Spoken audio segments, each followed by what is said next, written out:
So, good morning and a very warm welcome to this post-summit briefing and EPC update, our regular look at key developments in and around the European Union. My name is Jacki Davis. I'm a senior advisor to the European Policy Centre, and with me this week, as we discuss the outcome of yesterday's summit and other developments are, as always, Fabian Zuleeg, Chief Executive and Chief Economist of the EPC, and Janis Emmanouilidis, Deputy Chief Executive and Director of Studies.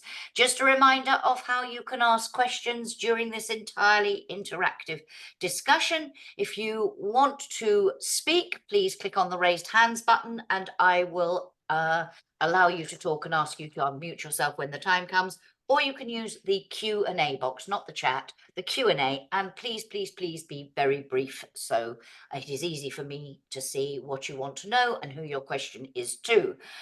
But first, I have some questions for Janis and for Fabian. And Janis, let me start with you. Just remind us, please, why was this summit called? It was over a remarkably quick time.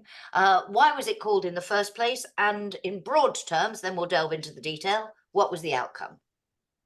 Well, the reason why they had to call for this informal summit was the December Ordinary European Council, where they had scheduled to take a decision on review of the EU budget, including the support package, the 50 billion support package for Ukraine.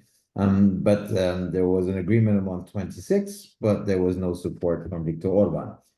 He was opposing an agreement. There was a feeling that actually much more will have to be done in terms of preparatory work to find a potential solution. There were some indications of what could be done in case Orban would not agree, but it required some time.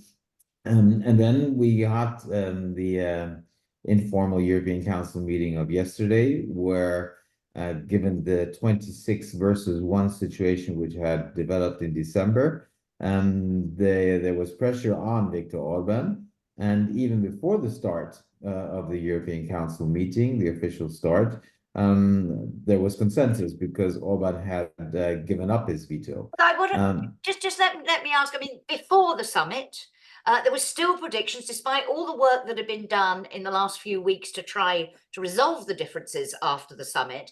I mean, really going into that yesterday morning, people were still saying this could be long, this could be very tough.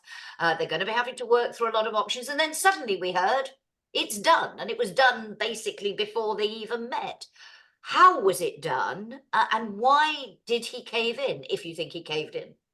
He did cave in. And I think that was because he actually realized that others mean business, that they wanted to have an agreement on Ukraine, that was extremely important from the perspective of all others, that if he would not have given in, there would have been severe consequences in terms of a potential solution that could have been found not involving him or even using the nuclear option of Article 7. I guess we will all be talking about what was all on the table, but there was all that pressure, and I think he realized that others are convinced that they need now to find a solution to the issue, whether it includes Hungary or it doesn't include Viktor Orban around the table agreeing to a compromise. So there was a lot of pressure on him. He understood that he could not win. And I think he also understood that if he would continue to play hardball, that could have even more severe consequences in future. So he gave in, but for the time being, because he will continue to be a problem. However, I think yesterday morning he realized there was also pressure which was put up on him before the summit. There were others who were trying to convince him to find a solution, so the less pressuring, but rather trying to accommodate or find a way of getting back to the table.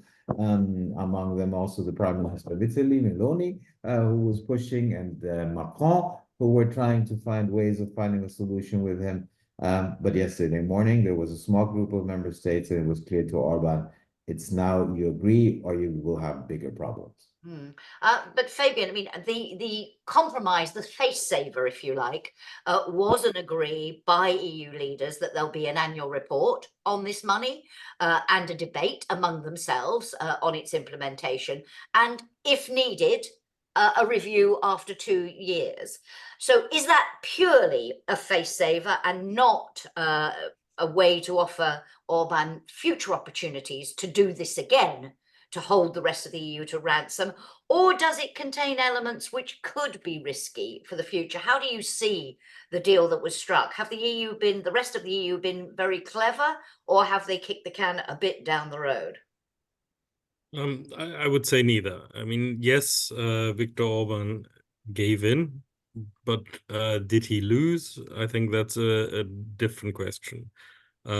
He did get some things which are much more in the face-saving category. I don't think they really will make a big difference in the implementation. But we shouldn't forget that this is the second act of a drama which already played out, where at least in the understanding of many people, he did get something very substantial in the first round. He got the money released to Hungary. And I think we shouldn't forget, as Janis has already said, that this is by far the end of the, not the end of the road. We are going to have many more decisions which will require unanimity, where this form of blackmail, which we have seen before from Viktor Orban, is going to be used again, is going to be effective again, and where we will have even more of a problem, because on this issue, there was a very strong consensus that we needed to move forward. I think it was never in doubt that this was going to come in one form or other. But when it comes to other difficult decisions, where also there's more divisions between the member states, then it will become even more effective. So what this should have been is a signal to say, are we finally going to tackle why this kind of thing can structurally happen? Because if we're not going to tackle it, it's going to happen over and over again.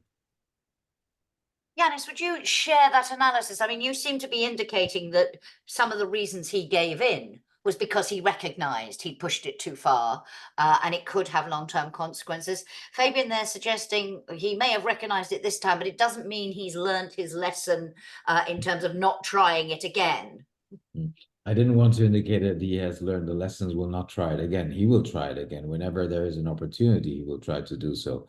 He's portraying himself as the lonely political wolf who's fighting for the interest of Hungary. He also has his ideological beliefs. I think he also believes that time is running in favor of him. He's looking towards the EP elections in June, where he thinks that radical forces, especially on the right, will do well. And he also thinks probably that there's a good chance that Trump might do well. And even if he doesn't win the elections, that still would have effect. So I think in his mind, he has the plan of, I will be there. I have a different opinion. I'll continue to voice that in order to be heard at home, but also to potentially create coalitions at the European or even at the global level, which are closer to my position. So he will remain a difficult player around the table. However, what this has shown is that a number of things. It is a different situation if it is 26 versus 1. That makes a huge difference. So the change of government in Poland has made a big difference, obviously. And others who potentially might consider aligning with him don't dare to do so. And there were, rumors at some point that the Slovak prime minister would be the one who would do so. The fact that there were alternative pathways, or as Fabian indicated, they would have found a way to solve the Ukraine package issue, even if that would have been more complicated. Also, interesting enough, the economic pressures, the fact that there was rumors that there potentially might be consequences if Hungary would be cut off from support or means coming from the EU budget, which has an economic effect, but actually is politically putting pressure also on him. And also, the contemplation that might even be thinking of using the nuclear option, which the heads of state of government want to avoid. But there is an open thinking about it. So there are a number of things to suspending members' voting rights. Suspend the voting rights. So I think that there are certain lessons which I think are to be drawn from what happened. and which are important in view of the fact that he will continue to be a difficult player around the table. Sure. But Fabian, you said earlier this was the moment to send a signal for all those reasons Janis highlighted, that talk about, even though it wasn't, most people didn't take it seriously. It's the first time I can remember this being raised in an open way, the possibility of using Article 7 being discussed amongst themselves by EU leaders. Those economic pressures that Janis referred to, I'll come back to again in a minute to Hungary's frozen funds, but they did send a signal, didn't they? Wasn't this the beginning, if you like, of a fight back? Well, they did send a signal that if you push us right against the wall, and if we are united at that moment, then we will act. Okay. Now, the caveats are what concern you. Well, and I think this is, we can already see that on other issues, where you don't have that unity between the 26, and as Janis was already saying, it was extremely important that it was 26 against 1. But let's say, looking ahead, and I know we'll cover it a little bit as well today, looking at, for example, at the budget, where you have very different positions. So this kind of intransigence, this kind of usage of the unanimity provisions is not something which is going to go away, even if we have dealt with it in this particular instance. And one issue that doesn't go away, Janis, is the issue of the frozen funds, the rule of law mechanism conditionality that has led to funds to Hungary being frozen. A lot of government leaders very quick to stress and claim they're not linked. This discussion and the frozen funds are not linked. But as Fabian pointed out earlier, Hungary did score a win at the last summit, or just before it, in getting some funds unblocked. The leaders yesterday reiterated what the rule of law conditionality mechanism must be applied, and I quote, in an objective, fair and fact-based way. What did they mean by that? Is this opening the door to more concessions to Hungary? Or, as some have argued, hang on, if you look at it that way, it could mean stopping the European Commission from unblocking funds. So you could read this either way. How do you read it? Well, first of all things are connected in one way to each other, politically at least. So maybe in a technical way, one could say these are different files, so they are not linked to each other, but politically, and especially as Fabian was highlighting, that given the fact that you have unanimity requirements in the European Council, these things are being linked with each other. Now, the fact that they recalled something which already was in the December 2020 conclusion with respect to the conditionality mechanism, from my perspective, doesn't say really much, because you could turn it around if, and that's what something which the Hungarian, the Orban side wanted. They wanted to have the passages you read out in the conclusions. They wanted that inclusion into the conclusion, but at the end of the day, it is reiterating something which had already been decided in December 2020, and despite how things have been put at the time and now being reiterated, the decisions were taken to freeze some of the funds from Hungary on the basis of the conditionality mechanism. So if you say also, they need to be fair, everyone needs to be treated equal. Well, sure, everyone, it needs to be fair and needs to be treated equal. And that's the basis on which the decisions had been taken already in the past. So I don't think that this is massively changing things, but it's part also of what Orban has been doing for a while, and those who are around him, that they also want to convey the message towards the home audience. Look, we have made sure that we will be treated fairly because we're not being treated fairly. And so it has a lot to do with political communication, especially towards the inside. So it is face saving and pretending. So that, as you say, that reiteration, another example of ways to enable him to go home and sell this, having talked it up so much. Fabian, a last question on this before we move on to other issues that are very directly linked. I want to talk about the rest of the budget, then come on to the European elections. But it just in terms of you've signalled that the signal was not strong enough.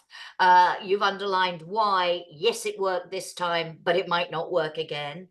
What do you believe the EU needs to do in the longer term to prevent this from happening time and again?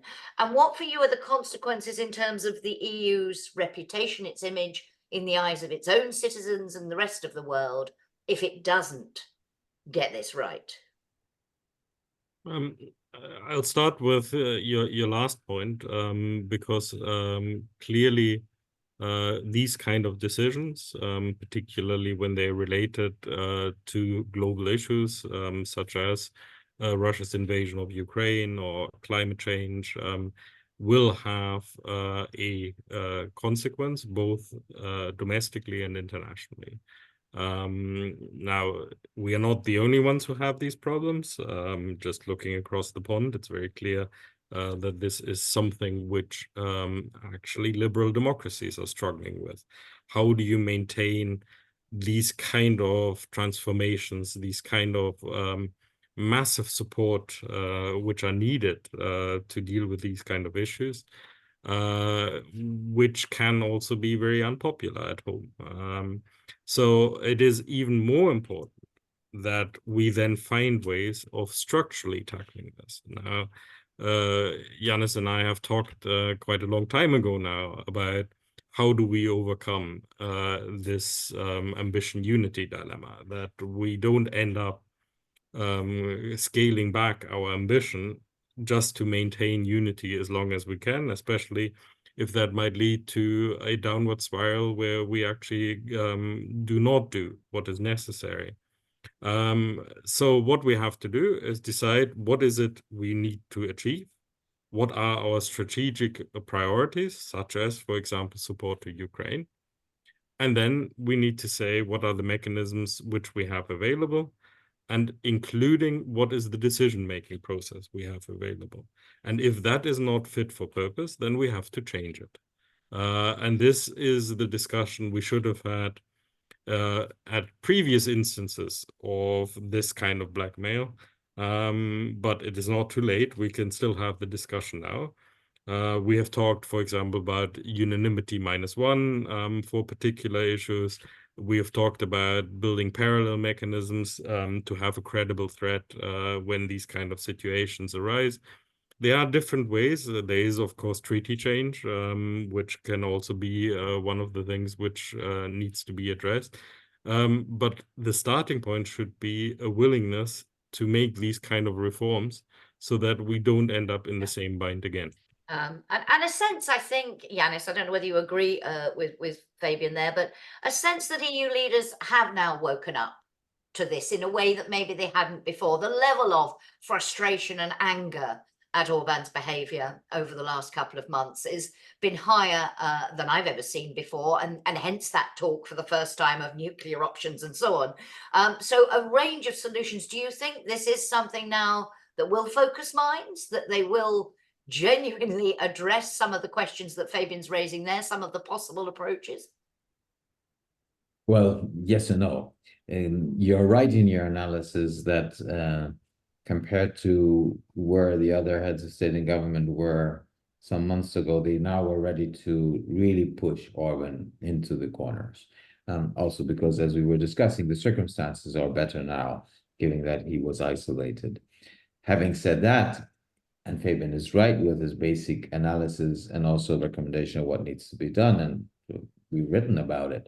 But if I look into the overall atmosphere among the EU 27, I do not see actually a strong readiness to radically change how the EU is operating. Whether that is on the basis of the current treaties, where we have discussions, for example, about QMV extension now for a long time, and there is no agreement, some member states radically being against them, others in favor, but in different aspects, they are ready to surrender consensus and move to QMV. So even among them, there's no agreement on what to do exactly. And if it then goes beyond what the current treaties provide, we're far from having a real debate as to how or whether and in which way, in which following what kind of process, you might also have to, reform its operating system. So My expectation is, for example, when it comes to the strategic agenda, and the Belgian presidency will also be pushing for a reform momentum at the European level. My expectations are not very high, because if you listen, you don't even have to listen carefully, to what you hear from the vast majority of member states, there still is this feeling we actually do not have to radically reform the EU. It would be the wrong moment to do so. So we're continuing on the old path, which actually could lead us into severe problems in the future if the situation is more complex than 26 versus 1. Thank you very much. I want to come just to one other aspect of this, because we've been so focused on the 50 billion aid package for Ukraine. The other side of the coin, the wider EU budget, the midterm review, and the decisions that were confirmed by the summit yesterday on that. We got a question ahead of today's update. Great to hear from someone in advance. And we've had a question since we started that are both very much on the same theme related to this. Let me first give you, Fabian, the question that was sent to us in advance from Servet Gören from Cefic, who was lamenting the lack of what he called a real appetite to increase or at least secure sufficient EU budget for innovation, which he sees as key for competitiveness and meeting the twin transition goals. And Servet asked how industry, think tanks, NGOs can influence this debate. And Malte Weishub, also in our audience today, says, with nearly no money for the STEP program, that the Strategic Technologies program, and redeployments away from Horizon Europe, what is there to boost EU competitiveness? So both really addressing the same central issue. We talk a lot about innovation being the key to competitiveness, being the key to the green and digital transitions, but EU leaders not putting their money where their mouth is, are they, Fabian?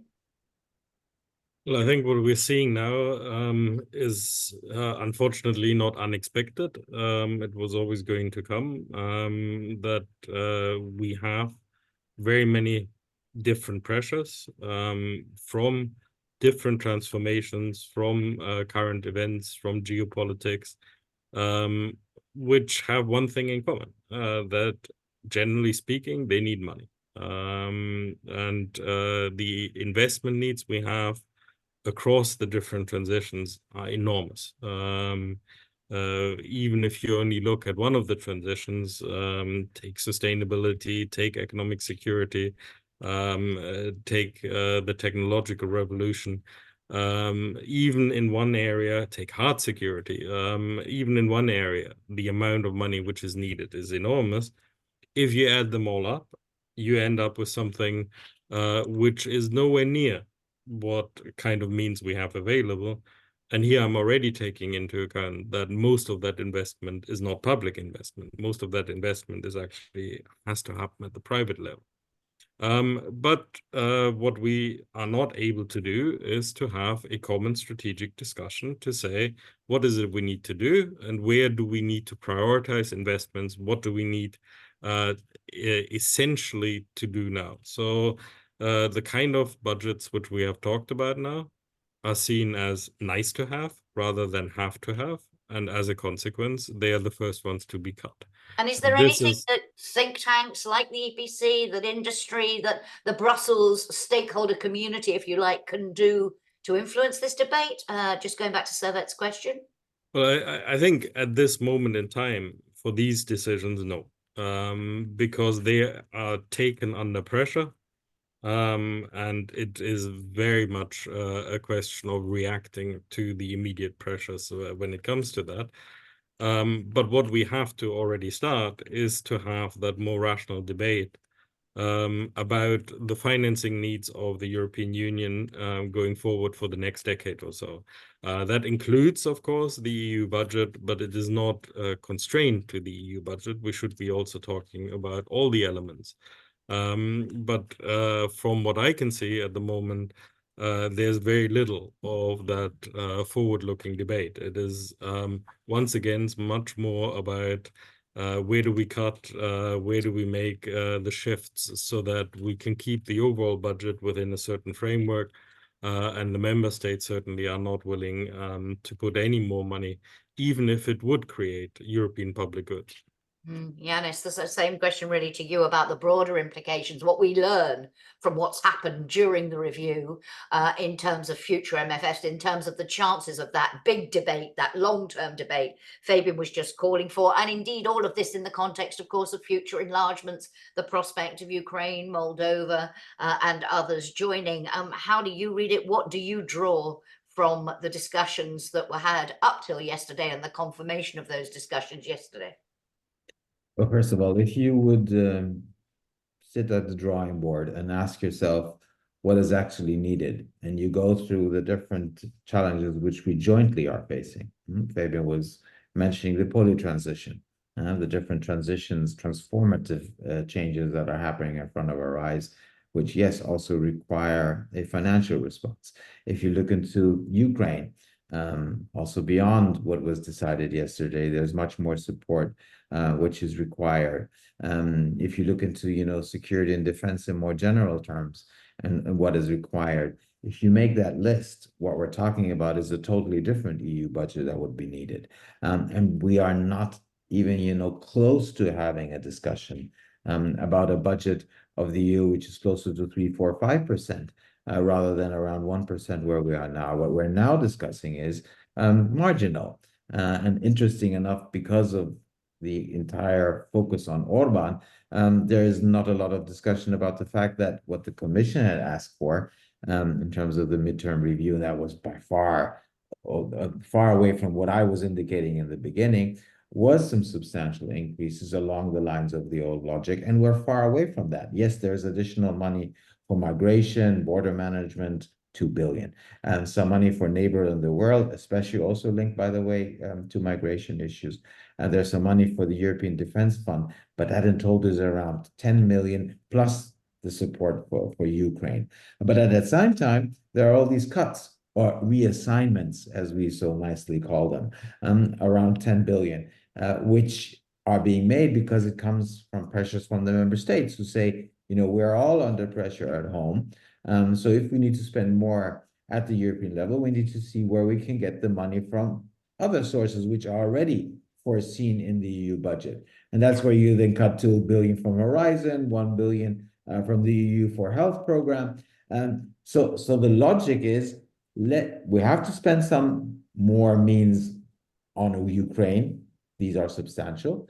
Otherwise, we also have to spend more, but actually not too much. And let's see where we can cut things. If that's the logic, and we then transfer that logic to discussions to be had on the next MFF and the one after that, which, by the way, will then also be strongly linked to enlargement questions, we're far away from what we actually need to do because we still follow the old same logic. And I don't think that these pressures will become less. Especially in the member states. Talking about the logic of all of this, I'm not going to read the whole question out because it's very, very long from Lucas Maton, but just the essence of it, which is to say another logic is that this actually inevitably enshrines the logic of redeployment or cuts because of increasing borrowing costs of next generation EU, eventually for having to repay it.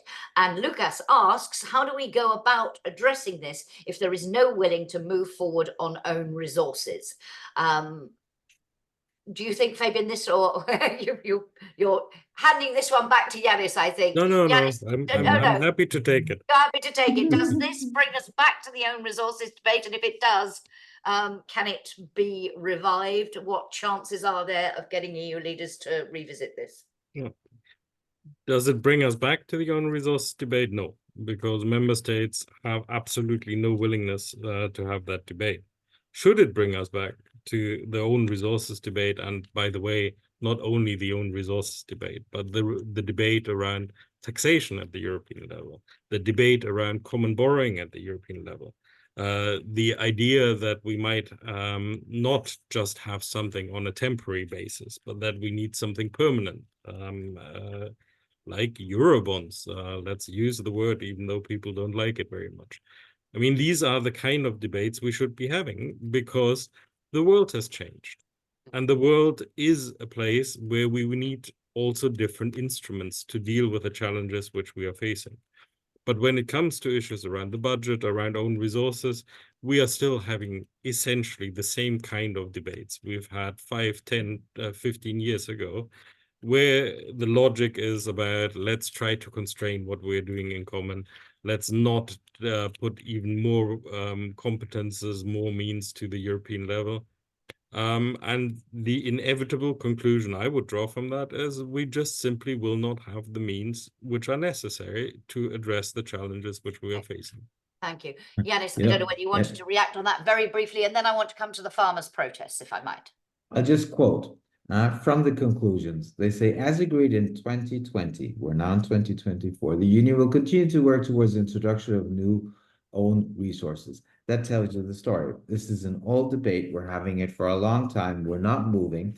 And then in that passage also says that new own resources introduced after 23 will be, I quote, used for the early repayment of next generation EU borrowing.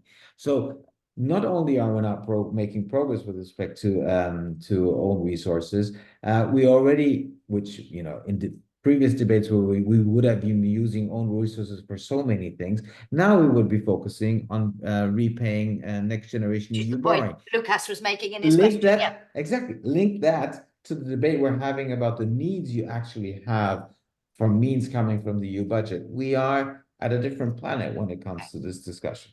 Okay, thank you. I do need to move us on because I want to come back shortly to the European elections. I want to also talk a little bit about Trump too, given recent developments in the US. But first of all, Janis, if I could just ask you, the farmers' protests that we saw in Brussels over the last few days, culminating yesterday, following those that we've seen extraordinarily for Germany to see the level of protests, but more typically perhaps also seen in France.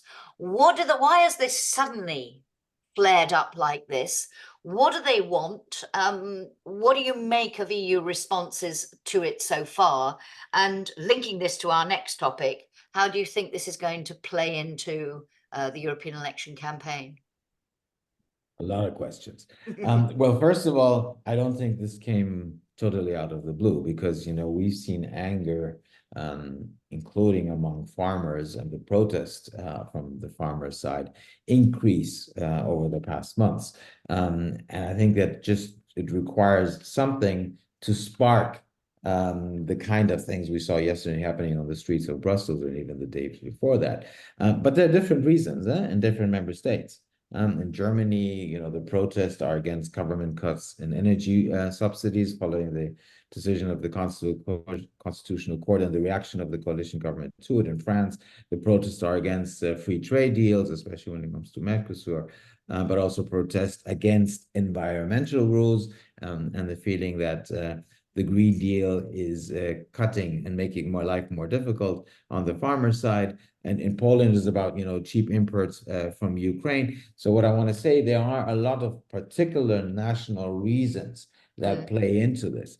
There are also a number of general reasons, which I think one should be aware of. Farmers are being burdened by the higher debt costs, and many others too, by the way. They're suffering from higher energy prices and also higher input prices from what they need for their production.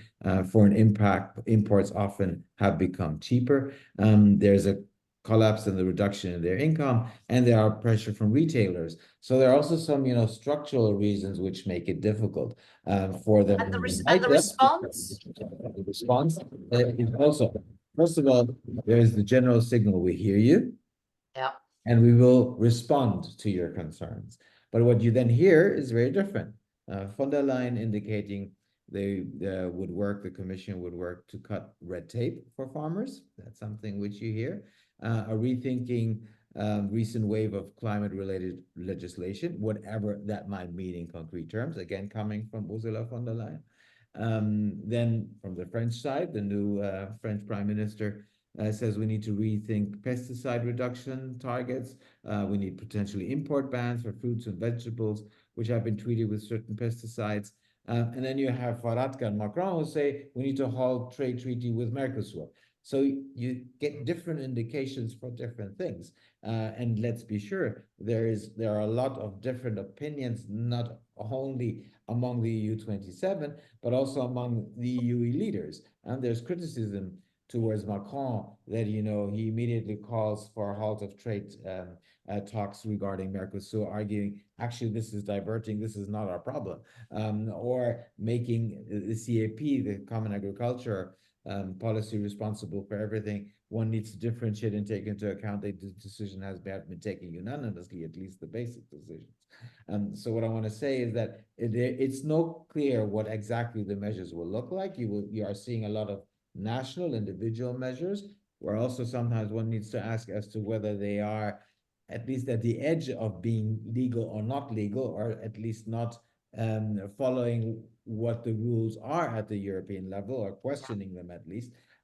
So how exactly the reaction will look like is very difficult to see. And I think at the end of the day, a lot is being done at the national level to ease things, also because there are worries that if this continues, that will, and because you made the link to the European Parliament elections, won't make things easier in some months' time when we reach the European Parliament But elections. it's interesting because you said the first message was, we hear you, and that's something we have heard said, and we've heard politicians say, yeah, and you know, this is something, you know, bring these concerns to the election campaign, so inviting them to inject this into the debate. Fabian, coming on to the European elections, a lot of polls now suggesting a surge in support for far-right parties, some suggesting that the far-right identity and democracy group in the parliament could become the third largest after a big increase in its number of seats. Do you share those concerns? And we'll come on to what the consequences would be of a much bigger far-right group in the parliament in a moment. But in terms of how the political arena, how mainstream political parties should respond to that challenge? Well, I think what we're seeing now is something many of us have predicted for quite a long time.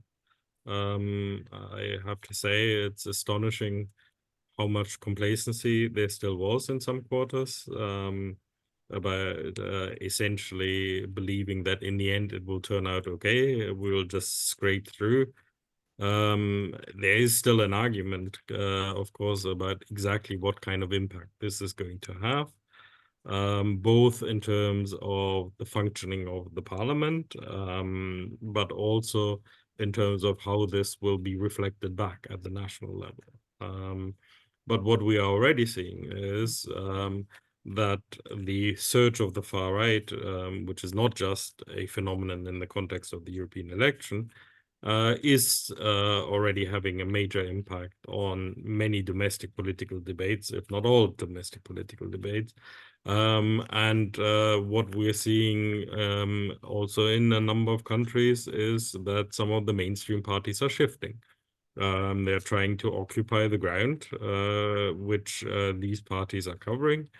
I think that is a very dangerous tactic, because what we have also seen in the past is that very often the voters will then say, I might as well vote for the original rather than the copy. So I think what we actually would need is more leadership. We would need politicians who go out there and have a discussion with the electorate about what needs to be done, being brutally honest about also some of the challenges which we are facing, because I believe if you're honest, if you show that you have integrity, then citizens will react to that. And we've seen this during the pandemic. I think we can see it again, but this is very far from what politicians are doing at the moment. What we're seeing mostly is even a fear of talking about these topics, because there's this fear that the populists will use them. But the populists will use them anyway, and they will hammer home, I think, on three topics: migration and identity, as they have for a very long time. Climate and green is now right up there, not in terms of denying that it exists, but in terms of the distributional consequences and the pain which is now coming through. And the third issue is support for Ukraine. And Orban is one of our longest-standing populists, and he's already shown that this is a topic he's willing to fight on. Indeed. I want to come back to what that might mean for what the new parliament looks like in a minute, Janis. But to this point about how to respond to this surge in support for the far right? Well, if you look into the European Parliament election, I think there's a lesson to be drawn from what happened 5 years ago. Because if you remember, in 2018, early 2019, there were also fears that the extreme parties would do well. And at the end, they didn't do as well, which one reason that was linked to was the fact that a lot of voters were motivated to go and vote, especially those who are part of the, the more silent majority, who are supportive of centrist parties. They were motivated to go and vote, and that made the result from the perspective of the extremist parties not as positive as some had feared and they had hoped. So I think it is important that you make people understand also this time about what's at stake. And here Fabian is right. There needs to be an open debate, a brutally honest debate about actually what the problems is we're facing, what needs to be done at the European Union level, and to openly mention these issues. Fabian indicated which issues are key, and then to have a contest and what to do. But there is this fear that we cannot be brutally honest because this would overwhelm our citizens. As if, citizens are not mature enough to be able to bear it, which I think is the totally wrong, tactical way of dealing with it. Plus, it's also simply wrong because if we have seen that if you're ready to involve them, if you're ready to explain to them what is at stake, and then offer them also a solution and have a contest also among those who are part of the mainstream of what the solution should look like, I think that they very well understand. Now, there's one thing that could still make a difference potentially, and that is, you were indicating Trump too, or the fear that potentially Trump could win the US presidential election, because this might ignite a debate actually about what that could mean, and that we actually in that situation will need a stronger European Union. In the context of Ukraine, in the context not only of Ukraine, but in the context or the problem we're having with Putin, Russia, because one can imagine that he will try to exploit it. Then people will then say, well, actually, it might matter much more in future of what happens at the European level, and we should not give the Le Pens and the AFDs and so forth an opportunity to make things rather worse if we don't go and vote. Let me come back on that in a moment. Yeah, no, but all these things are linked. Of course they are. And I think that so it's not a given of what will happen in the June European elections. But if one was warning about potentially what could have happened, the reaction from a lot of policymakers from different mainstream parties was, we cannot dare to discuss these issues. We fear of discussing them, as Fabian was indicating already, and that is the wrong thing to do. So an implication there, Fabian, in what Janis is saying, that unless this tide can be turned, we will end off with a weaker European Union because we will have a much more fragmented parliament. And given, and you pointed to the issues that the populists are seizing on, probably it will be more Russia friendly, less green, more Eurosceptic. How concerned are you about what this means for the EU's ability to operate? There are those who say, look, the two biggest groups will still be the Social Democrats, the S&D group and the EPP. It's not that dramatic. We've heard these warnings before that the Parliament will not be able to function, that it will begin to make the EU grind to a halt. And it hasn't actually happened. In the end, ways have been found. Do you believe that we are in a similar position this time, or do you seriously think this could hamper the EU's ability to act in a serious way over the coming 5 years? I think certainly the scale is bigger. So the comparison to the past doesn't work anymore. We will have a much weaker central pro-European majority than we've had in the past. But I would also say that we've already started to see how these successes influence the mainstream parties. So I would stipulate that it will get much, much more difficult to get controversial things through. And controversial will be a much wider range. But we've already seen on issues such as climate, environment, certainly agriculture will be one of those contentious issues, that it just becomes harder to construct a majority if you have this big bloc. It's not impossible. Sometimes also parts of that bloc might vote with the pro-European majorities if they see an interest, but it will become much more difficult. And on very contentious issues, trade, for example, where we've already had the problems, it will probably become impossible to find a consensus, making the whole legislative mechanism much less effective, which then means that the Commission will have to take more executive action, using even more the emergency facilities which are there, which also then raises the question about legitimacy and member states being unhappy because the Commission is doing far more than it did before. And on top of that, we are already starting to see that these successes have a distinct impact on the national debates. And what we're seeing in the national debates is that the reaction, and this is very much the British disease we are now seeing in many countries, the reaction is that many mainstream parties don't want to talk about Europe anymore. They don't even mention it anymore because it is so difficult. But if that happens, we will see exactly what we've seen in the UK as well. The ground will be occupied by the Eurosceptics.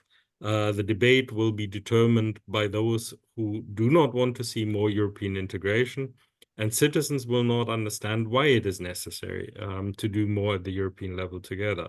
So what we end up with is more Euroscepticism, even more of a challenge in terms of the politics, questions, why do we need a parliament at the European level at all, and all of those issues we've seen before. A very quick one before we move on, because I do want to talk Trump too, and I also want to ask you about Charles Michel. Both questions from our audience. Magnus Nielsen, though, says, interesting question, really. I think he's referring here to whether we're likely to see pan-European election campaigns, because he says, do you think the potential surge on the right in the European Parliament could lead MEP candidates in more leftist member states to campaign for their party colleagues in other member states to help their parties in the European Parliament? I'm not sure whether MEP candidates from one country intervening in other countries necessarily helps the candidates in the other country, but to broaden that out a little bit, Janis, I mean, we have seen there are the political families have manifestos, EPP manifestos, S&D group manifestos. We haven't really seen any emergence of this sort of pan-European and cross-border campaigning, have we? No, and we haven't seen it because we don't see that there is more of a transnational debate. Follow the debates in member states about core issues. And then if you do that, you will see that Europe is either not mentioned, or it is mentioned on the sidelines, or it is mentioned in the context of when leaders come together and discuss things in Brussels, rather than the EU as an organization, as an institution. So you actually do not have a debate in the member state about EU affairs, and you don't also hear the voices of others in national debates. So you don't have a transnational dimension which is being generated on issues which actually are of European concern, have to be addressed at the European level. So how can you then expect, if you do not have that, then suddenly, because there are European elections, that will be the case? It is very limited because, again, that's nothing new. There are second-order elections. People talk about national issues, national concerns, and often these are not really being linked to the European dimension. So, you know, having a transnational debate I don't see that happening. And we also which by the way also means that the support from one country to the other, or from candidates in one for candidates in another, doesn't actually happen or would make even a difference in the given situation. Also, going back to our discussion about the surge in the far right and the bigger group, of course, we are seeing big differences. The France, Le Pen distancing herself from that very controversial AfD meeting that sparked the protests across Germany. So we see they are not a group, a homogenous group. That's correct. Sorry, that's correct. Yeah. But there are a lot of fears also inside the parliament mainstream parties that the level of cooperation among these parties could still increase, including between ECR and identity. So there's a fear that there will be more functional cooperation and that they are actually operating smarter, even though you're right, they have huge differences. Indeed. Just Magnus has come back to say Orban's communication in English would suggest differently, wouldn't it? He's certainly appealing to a wider European audience, i.e. putting himself up as the voice of the Eurosceptic, not just in Hungary, but also across the Union. So he may be trying it. It's a question of whether it works or not, Magnus, but thank you very much for the question. Two more questions to you. The first, I want to come back to what Janis was saying a bit earlier about Trump too, and already they're pointing, Janis, to what you think the EU needs to be doing. Fabian, I mean, it looks now almost certain. There's still some people who say it's not a done deal yet, but that we will have a Trump presidency. Presidency sorry, or not candidacy? presidency, I mean Candidacy. candidate. Sorry, I misspoke there. But the prospect of Trump to White House, the opinion polls suggest it will be very close, and we could well see him return. There are sort of two reactions in Europe. One is people just running around saying it's the end of the world as we know it, panic, panic, panic. And there are others who say, look, we need to begin to prepare for what this means, and we can prepare. And that was what Janis was pointing to earlier. There are things that Europe can do to prepare itself. Do you agree with that? And if you do, what should the EU be doing right now? Well, I think it is both. It is the end of the world as we know it. And we should not underestimate what a Trump 2 presidency would mean. It is a direct threat to democracy in America, but also elsewhere. And it is a direct threat to our security, let alone prosperity and all of the other issues. But this is, in many ways, an existential threat we are facing.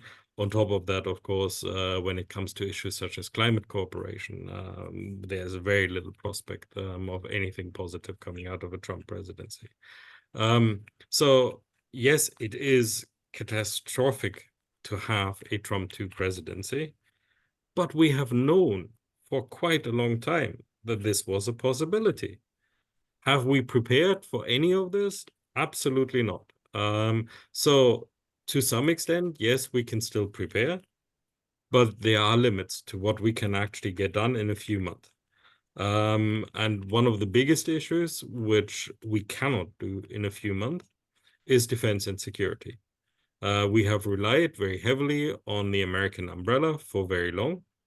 If that umbrella is put in question, and he has already done that, it is enough to just simply say you're going to put it in question.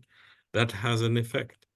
But when it comes to security, we need to have a long-term vision. We need to start talking about things we do now, which will have an effect in 5 years' time, in 10 years' time. But every time we face these kind of challenges, we put off the hard decisions, which means that the next time around the challenge comes, we are still not prepared. So again, I think what we have in Europe at the moment is a wish that this poison chalice will pass us by this time round. And it might still, it is still not a certainty. But unfortunately, what we're not taking into account is that the only thing we're actually doing is passing the poison chalice to the next generation.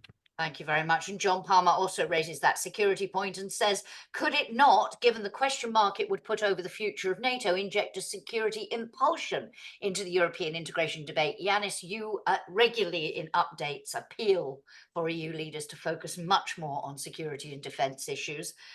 Do you think it will provide that impulse? And what else should they be doing to prepare?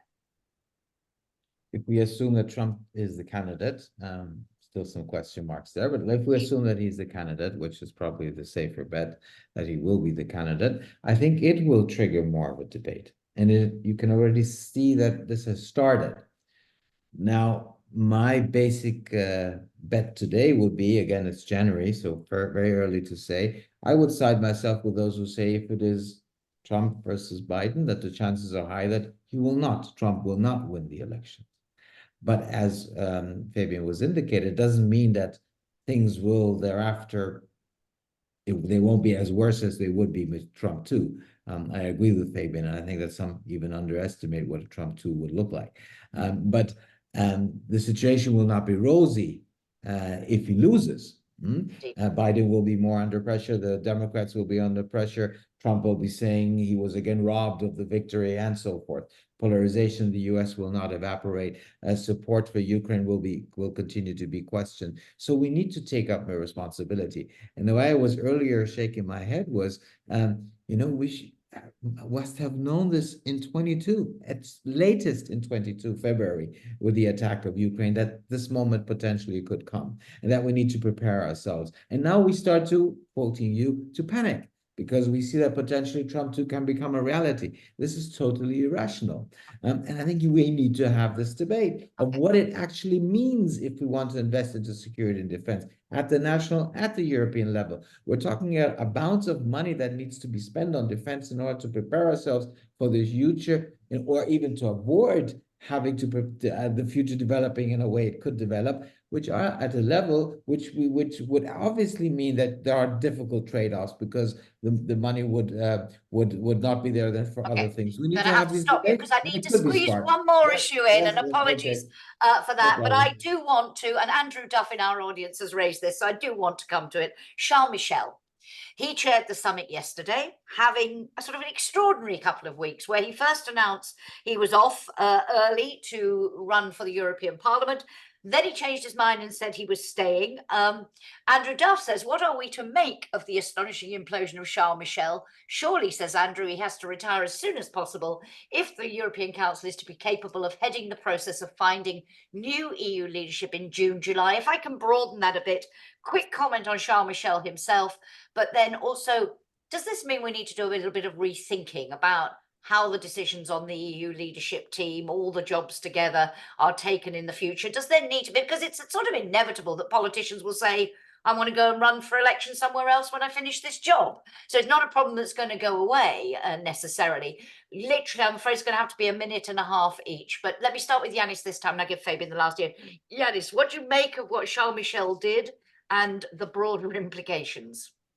Actually, I don't want to discuss a lot about why he did what he did. I think it was very personal, motivated. I think that he has concerns about what happens with himself after the presidency of the European Council ends, and he thought that this was a good bet for him to try to get into the European Parliament and play a role there, or maybe potentially even become member of the Commission, whatever might have been in his mind. It didn't play out. So now he moved back, and now he will remain president of the European Council. So we need to rethink the way this is done? Obviously, we have to rethink of how we select the candidates. And I hope that we will take some of the lessons of the past. If you look over the past 4.5 years, and look into the cooperation between the president of the European Council and the president of the European Commission, that was horrible. In the beginning, was not as clear, then it became very obvious.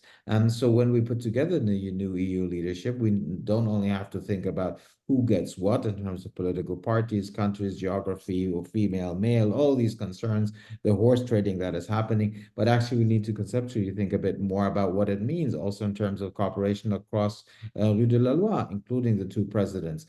So if von der Leyen is the candidate, and she's being even supported, one says today, from the Greens, so there's a good chance that she will get a second 5 years. But what does it mean in terms of who should be presiding the European Council? That needs to be thought of. Do you want to have someone who has the strength, the political wisdom, the political experience to be leading the organization, the institution, the European Council, the way Herman Van Rompuy or Donald Tusk did, in very different ways. So we need to learn the lessons from that and try to put things together. That won't solve all the problems we have, but at least it will create the basis of having potentially a better leadership cooperation. Okay, gonna have to bring you to a halt there. We have 1 minute left. So Fabian, a quick thought on this, and maybe not on Charles Michel himself, but this broader question. Yeah, I mean, I think we have to think about leadership at the European level. What we have seen clearly is a failure of leadership, and I'm not going to comment on the individual, but clearly what we need to have is also leaders which can show why it is necessary to work together at the European level, why this makes sense. So I do also make a link to the European election, even though this post is not in the election. But clearly, citizens also see how the leadership behaves and how effective it is. So we do need to make a more conscious, a better choice, which also takes into account what is necessary to be effective in their job. And one of the most crucial things here is the cooperation between the member state level and the EU level. So the relationship between the council president and the commission president has to be a good, effective working I am relationship. sure we are going to return to this in future updates. I wish we had more time, but we are out of time again. So thank you very much to both of you. Thank you to you. Lots of great questions this week. It's always lovely to have your input to these discussions. Just a couple of things to mention on the publications front. To watch out next week for a paper on economic security, which is going to set the stage for a new EPC strategic project on this issue. That, as I say, coming next week. And next Thursday, we haven't today talked about Gaza. We haven't had time to touch on that. But next Thursday, there will be an event on the Israel-Hamas war, local and regional paths towards de-escalation. So that's it from us for this time. We'll see you, I hope, at the next update. But in the meantime, have a very good weekend and goodbye.